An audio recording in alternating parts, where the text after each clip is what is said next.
Handball, nobody in the world understands when there's handball or not. We had the best coaches in the world in the room. We showed them a situation where a ball hits the hand of a player, and we said penalty or no penalty. Half said penalty, half said no penalty. Those are coaches of the best teams in the world. Sean Dyche. I think that the referee on the pitch should decide, because otherwise we don't need a referee anymore. We can just have a machine that says handball or no. Meeting here today in Doha, where we discussed many points. First decision taken. Martin Zubimendi had restored Arsenal's 2-goal advantage to make it 3-1. Garnacho struck again. There is a bit of a confrontation at the end. There was the aftermath of an off-the-ball coming together between Enzo Fernandez and Martin Zubimendi, which Fernandez clearly wants to carry on, and his new manager is playing peacemaker to try and keep him away from anything that might threaten his involvement in future games. First of all, just give us a broad overview on how you viewed that.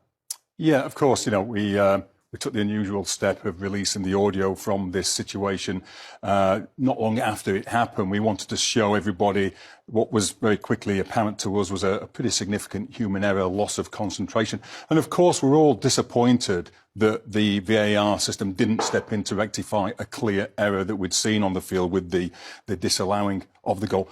And nobody's more disappointed than the officials themselves. They take pride in their work. They want to be a positive influence on the game. And of course, in this situation, that wasn't the case.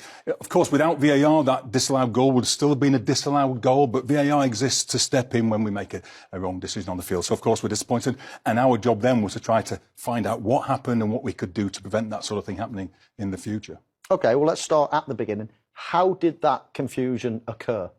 Yeah, of course, that's a fair question. And I think you hear at the very start of the clip, Darren England, the VAR, saying checking the offside. And then he goes into the process of checking whether to do that because the flag was correctly delayed by the on-field assistant referee. I think you can hear that Darren's going through the process pretty quickly. We sometimes get criticism for being a little bit slow sometimes, and people want us to be as quick as we can be. And we do focus on efficiency, but never at the sacrifice of accuracy.